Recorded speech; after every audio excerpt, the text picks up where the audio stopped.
Madame, Monsieur, bonsoir et bienvenue à votre principale édition d'information LMTV, la Nyanga autrement. En ouverture de cette édition d'information, parlons de ce conflit entre clients et commerçants, notamment ceux qui sont dans l'activité de vente de poissons.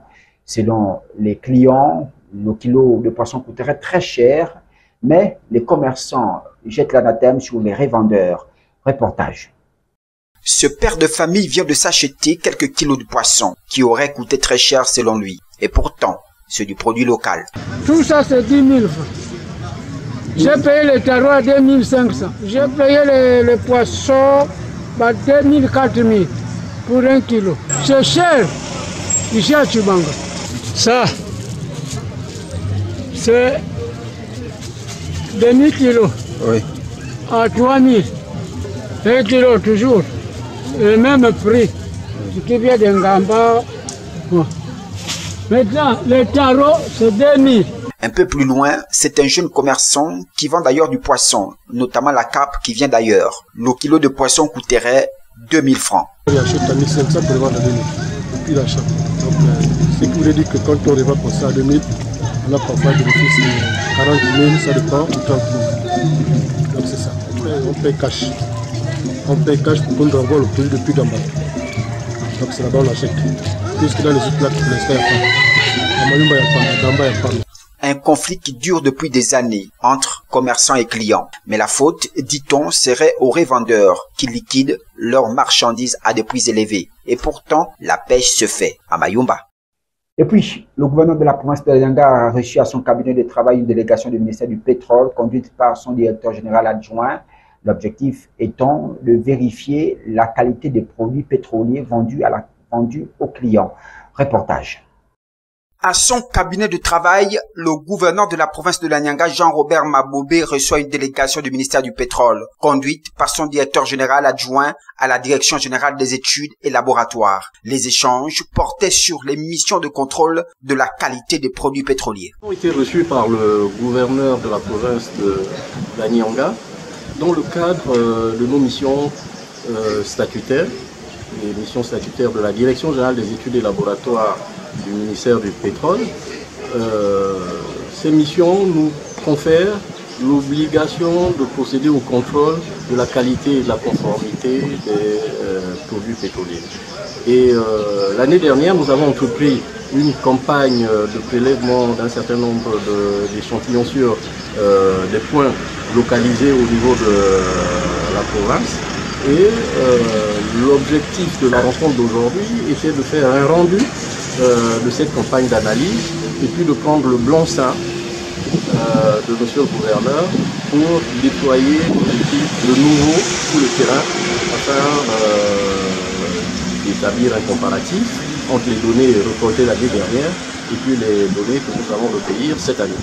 Le directeur général adjoint des études et laboratoires était porteur d'un message. Le message par rapport au rendu des données constatées l'année dernière, c'est que une fois de plus, nous constatons que l'informel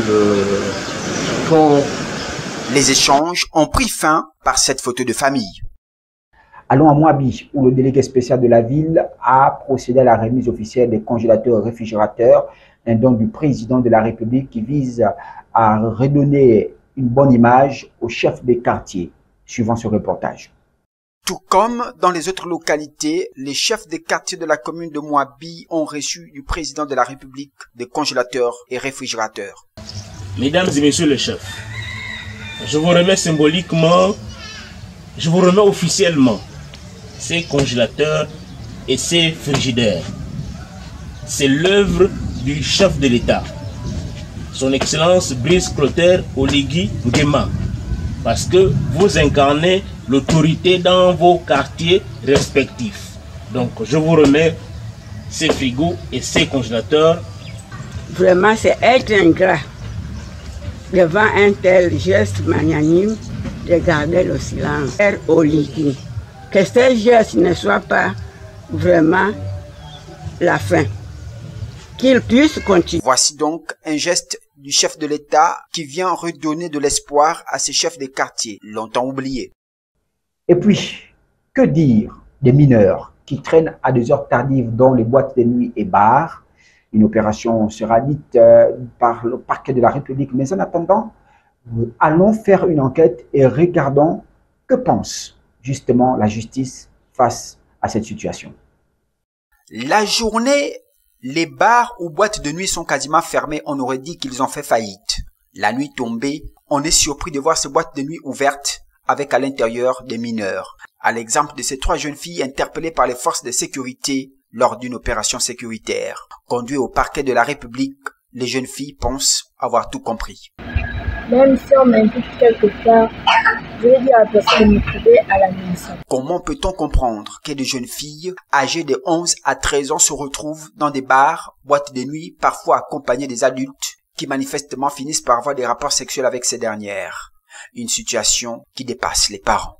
Aujourd'hui, ces enfants que vous voyez dehors, garçons comme filles, sont des enfants qui sont devenus rebelles envers leurs parents. Ce que les autorités devaient faire, c'est quoi? Nous aider à les recadrer et sévir. Et sont nos propres frères parfois qui les prennent comme femmes quand ils se retrouvent dans les bars. Ils se baladent dans la nuit, ils sont dans les boîtes de nuit.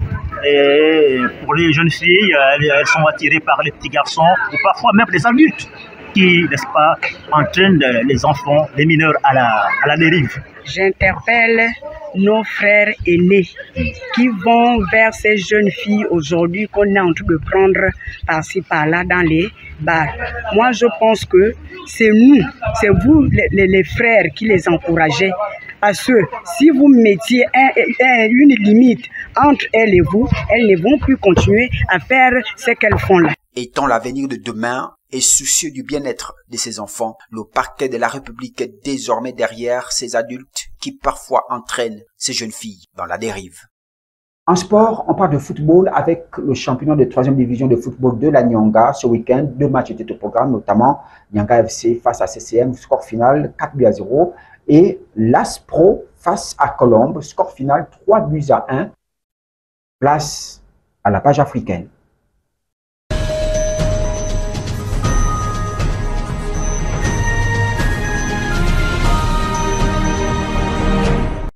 Kanindi ne quitte plus l'hôpital. Depuis 3 jours, sa fille est allaitée, atteinte du choléra. La maladie s'est déclarée peu après qu'elle a bu de l'eau non potable.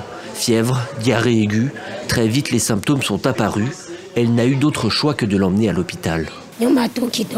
L'enfant a eu une diarrhée blanche, comme de l'eau de bouillie de riz. C'est là que j'ai compris que c'était le choléra. Je l'ai vite amené à l'hôpital. Il a été contaminé parce que nous vivons dans un endroit sale et buvons de l'eau non potable. Aujourd'hui, l'état de santé de sa fille s'améliore. Mais à Uvira, grande ville du Sud Kivu, où vivent des milliers de déplacés par les combats, l'épidémie de choléra continue de se propager. L'hôpital général a déjà enregistré 253 cas, avec en moyenne 2 nouvelles admissions chaque jour. Une recrudescence largement due à la coupure prolongée d'eau potable, obligeant la population à s'approvisionner dans des sources contaminées. On constate qu'il y a vraiment des cas qui viennent de partout. Les mouvements aussi, surtout les déplacés internes pendant les hostilités, les échanges de tirs ici à Uvira, les gens étaient vraiment dans l'impossibilité de se trouver de l'eau potable acceptable au sein de la ville. Face à la recrudescence des cas, Médecins sans frontières apporte également son soutien. Il y a le traitement au niveau du centre de CTC, mais au niveau de la communauté, nous avons installé des sites d'échloration. Ces sites-là sont là pour aider la communauté à avoir de l'eau potable. Le Sud Kivu recense désormais plus de 500 cas de choléra, dont 25 décès. Le HCR, l'Agence des Nations Unies, tire la sonnette d'alarme. Sans arrêt des combats entre le M23 et Kinshasa, l'épidémie de choléra pourrait encore s'aggraver.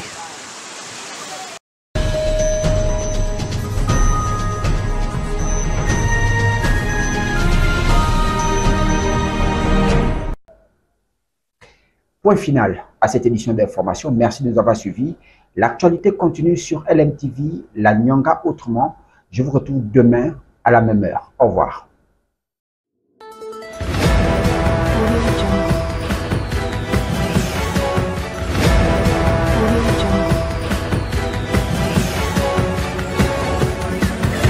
Audio